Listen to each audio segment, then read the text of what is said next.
How I made 500K at the age of 26. Hey, welcome back. This isn't clickbait. I'm actually going to tell you the story of how I started my first business, scaled my first business, and then my first business basically went down the drain. And I'm going to give you a very short, simple, and unfiltered way of how this business was constructed so that you can hopefully take some stuff away for yourself. Firstly, I've caught a bit of a cold, you can hear. I decided I'm going to make this video anyway because I really want to share this story, and I've never shared this story online, so listen up. Making money with a service-based business is easy. It doesn't mean easy in the sense of you don't need to put work into it, but it means it's simple. It's not intellectually very challenging. And I'll get back to that point a little bit later. So if you look at a business, and my first business was a coaching business, an e-learning business in the space of law. So I was teaching law students how to increase their performance, get better grades here in Germany, because my background is in law. First of all, you need a deliverable. You need something that you want to sell, a service you want to sell. Best case service, because you have no incremental cost of creating a product or anything. So when we started here in this business in 2018, 2017 around, the deliverable and the service was, I'm going to help you achieve a certain grade.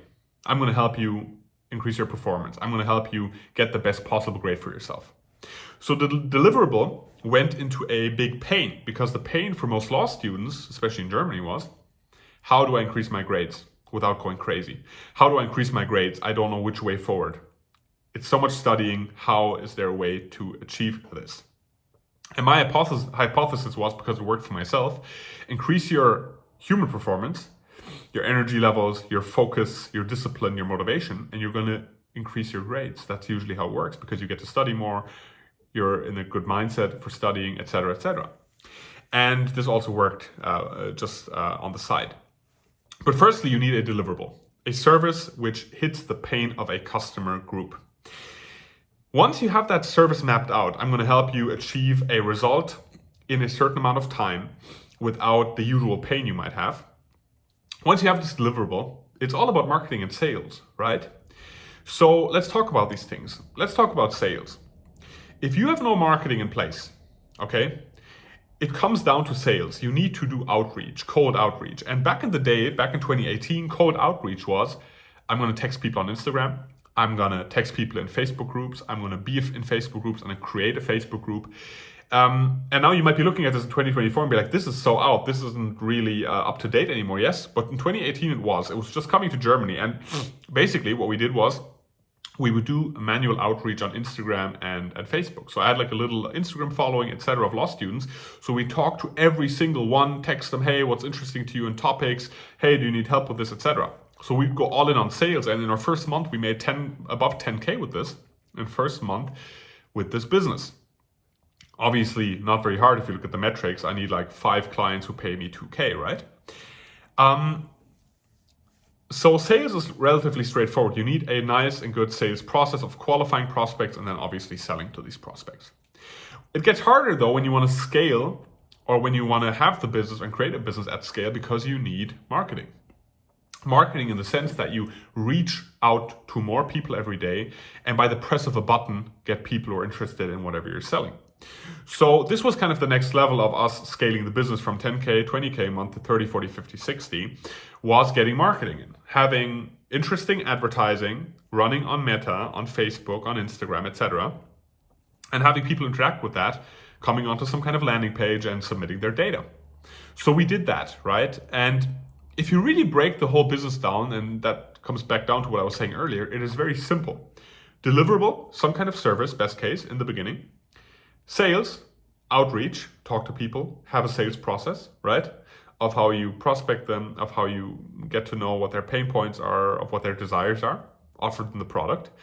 And then of course, marketing, pour more leads into the system.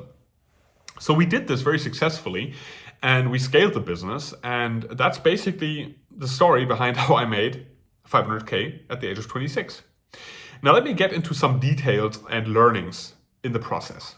First learning, your mindset and you as a person need to level up with your business. Okay? You need to level up with your business. You need to adjust your brain to taking risk, to investing, to grow. Now, back when I did this, I didn't have that mindset. I wanted to hold on to all the money, pay myself very little, keep a lot of money in the company just in case, because, scarcity mindset. What if I can't replicate this? What if something goes wrong?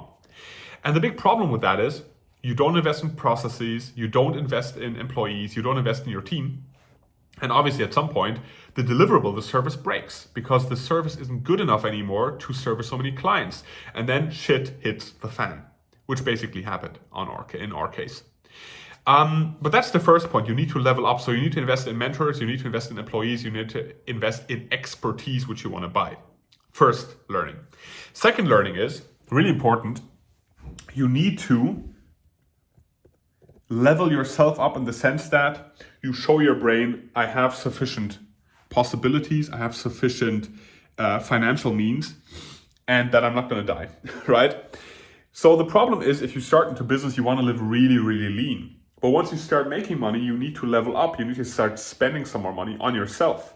You need to show your brain, hey, I'm not going to starve. I'm not going to die. Money's coming and money's going, but it's always coming back in. So you need to level up. Also a mistake which I didn't make. So I was living very poorly, let's say, but earning quite a lot of money, which obviously led to a certain level of dissatisfaction and of disillusion, because you sit there and you're like, wow, now I'm making so much money, but I feel exactly the same. Nothing has changed in my life. Why? Why is that? Maybe I don't want this money, etc. So you start getting into stupid thoughts, and you might start getting bored, or you might start getting fed up with your business, which is dumb, obviously, because you just need to level up and start paying yourself accordingly to what you're doing and keeping yourself motivated, etc., etc.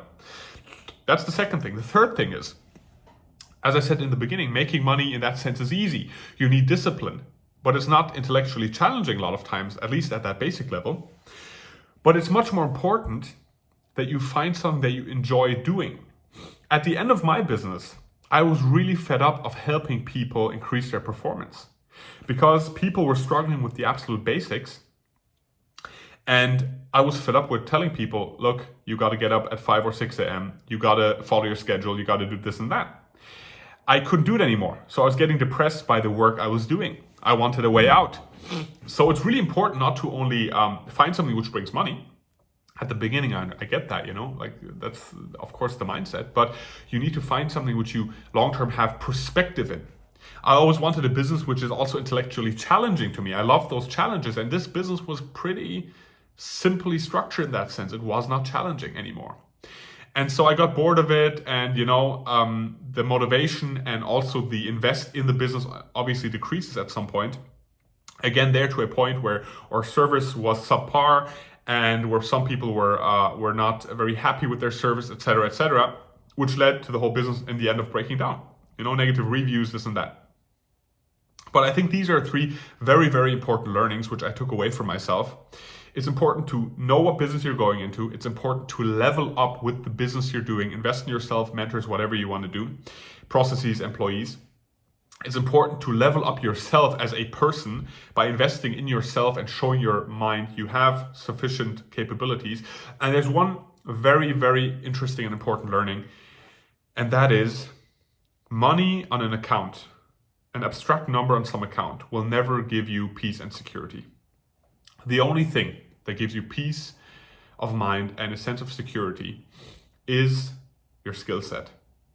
The skill set which I've built in my first project through thousands of sales calls made me into a person that I am today, made me into a person who can close big deals today with clients, made me into a person who signals a certain seniority and expertise, which you cannot fake.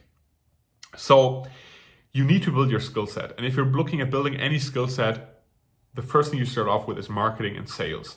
Sales, sales, sales. Learn how to sell yourself, your ideas, your products, your service, and be someone who believes in themselves. You need to learn this, and you only learn through trial and through hard work and challenge. The second thing is marketing. Learn how to market. Learn how to put things out there that people see and react to, and that are triggered by, and that goes into the space of psychology, because you want to understand your prospective client. You want to understand the prospect in any field. How do they feel? What do they think about? Because usually they don't think about your product, they think about their problem. And your product needs to be the solution to their problem, if that makes sense.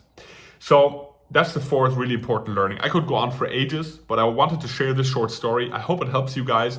If there's any particular points where you're like, this is super interesting, dive deep into that, comment down below. I love sharing this kind of stuff and getting into this and reflecting on my own actions and my past, of course, and taking new learnings from this. So I hope you enjoyed this. Let me know by leaving a like, a follow, comment, sharing, whatever. And for now, you have a good day. Bye.